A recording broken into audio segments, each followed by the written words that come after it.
Hi guys, welcome in our YouTube channel. Today we will discuss the most 5 amazing facts of maths. Okay guys, so please इस video को अंत तक देखिएगा.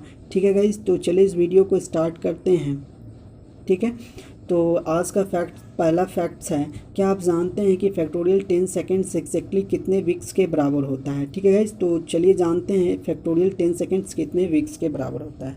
तो factorial 10 second जो होता है वो 36,28,800 सेकेंड्स यानी कि 42 डेज़ के बराबर होता है. ठीक है गाइज, उसी प्रकार से 1 वीक जो है 6,04,800 यानी कि 7 डेज़ के बराबर होता है. जब इसे डिवाइड करते हैं तो नंबर ऑफ़ वीक्स आता है. तो इस प्रकार से नंबर ऑफ़ वीक्स 6 वीक्स आ गया, तो हम कह सकते हैं कि फैक्टोरियल 10 सेकेंड जो होता है एक्जैक्टली 6 वीक्स के बराबर होता है. आई होप इस फैक्ट्स के बारे में जान गए होंगे.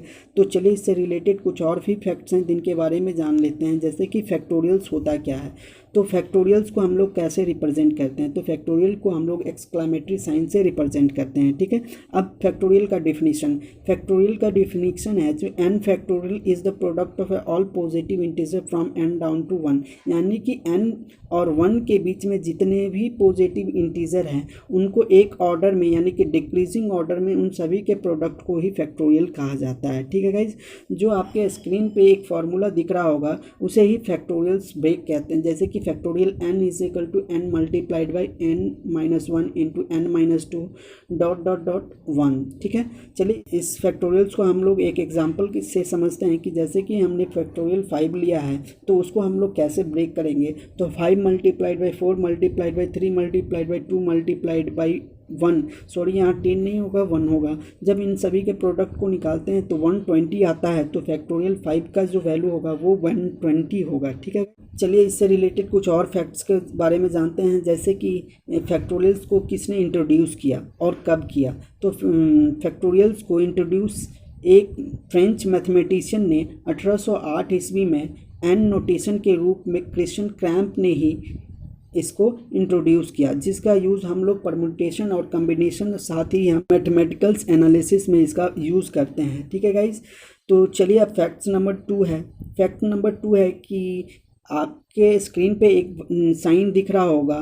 तो क्या आप जानते हैं कि इस साइन को और किस नाम से जाना जाता है? जैसा कि हम जान रहे हैं कि इस साइन को हम लोग इंग्लिश में डिवाइड और हिंदी में भाग के नाम से जाना जाता है, परंतु ये किसी और नाम से भी जाना जाता है. ठीक है गाइज, तो चलिए हम इसे और किस नाम से जाना जाता है उसके बारे में जानते हैं. तो इसे हम लोग ओवेलस के नाम से जानते हैं. किस नाम से जानते हैं? ओवेलस के नाम से जानते हैं. ठीक है गाइज, तो चलिए इससे रिलेटेड कुछ और भी फैक्ट्स हैं. तो इस साइन को सर्वप्रथम 1659 ईस्वी में जोहान रोहान के द्वारा अलजेब्रा में प्रयोग किया गया था. ठीक है guys, fact number 3, the spherical shape of a sunflower is follow the which mathematical sequence. क्या आप जानते हैं कि सनफ्लावर जो है वह एक उसका जो स्फेरिकल शेप है वह एक मैथमेटिकल सीक्वेंस को फॉलो करता है. तो आपको बताना है कि वो कौन सा मैथमेटिकल सीक्वेंस है जिसको वो फॉलो करता है. ठीक है गाइस, तो इस फैक्ट्स को जानने से पहले कुछ इससे रिलेटेड वाले फैक्ट्स को हम लोग जान लेते हैं. जैसे कि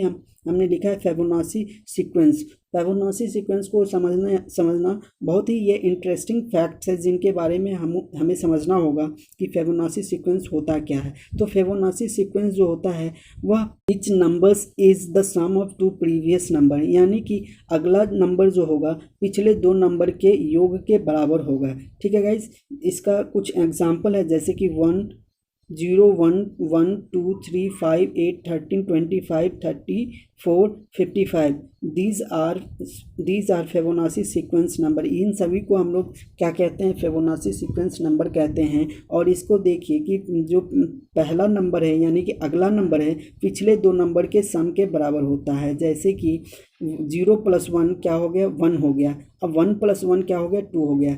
ठीक है फ्रेंड्स, तो अब इसे आप स्क्रीन पे एक फार्मूला के रूप में देख सकते हैं कैसे इसको अरेंज किया गया है. ठीक है गाइज, तो चलिए इससे रिलेटेड कुछ और फैक्ट्स हैं जिनका इंट्रोड्यूस किसने किया. ठीक है, इस फिबोनाची सीक्वेंस के बारे में किसने इंट्रोड्यूस किया.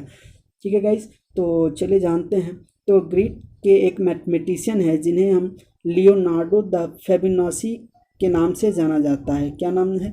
Leonardo da Fibonacci. इन्होंने 13वीं शताब्दी में इसका यूज ट्रेड में किया गया था, ठीक है। परंतु इस सीक्वेंस को कुदरत के हर एक चीज़ में एक पार्टिकुलर सीक्वेंस में देखा गया है, जैसे कि फूल यानी कि फ्लावर, लीव्स, बॉडी पार्ट्स। जी हाँ फ्रेंड्स, हमारे बॉडी पार्ट्स में भी फिबोनाची सीक्वेंस का देखा गया है, ठीक है।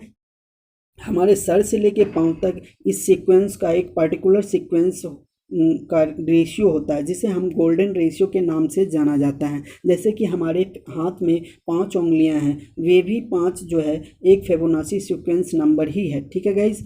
आई होप इस फैक्ट्स के बारे में समझ में आ गया होगा। तो इस प्रकार हम कह सकते हैं कि हाँ, सनफ्लावर्स का जो स्फेरिकल शेप है वो इस सीक्वेंस को फॉलो करता है, ठीक है गाइज। तो चलिए फैक्ट नंबर 4 को जानते हैं।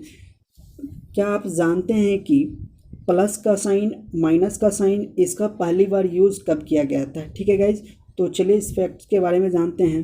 1489 AD में यानी कि 1489 AD में इस सिंबल का पहली बार यूज़ किया गया था, ठीक है गाइज। नेक्स्ट फैक्ट की तरफ चलते हैं। फैक्ट नंबर 5 है, क्या आप जानते हैं कि पाई चार्ट्स को फ्रेंच में और किस नाम से जाना जाता है? जी हाँ फ्रेंड्स, पाई चार्ट को फ्रेंच में किसी और नाम से जाना जाता है। तो चलिए इस फैक्ट्स के बारे में जानते हैं कि पाई चार्ट को फ्रेंच में हम लोग कॉम्वेट के नाम से जानते हैं। किस नाम से जानते हैं? कॉम्वेट के नाम से जानते हैं। तो इस फैक्ट्स को जान के आपको हैरानी होगी कि ये जो कॉम्वेट है, जो फ्रेंच का एक स्पेशल डिस्क के रूप में जाना जाता है, जिसे हम कॉम्बर्ट चीज़ कहते हैं, ठीक है फ्रेंड्स।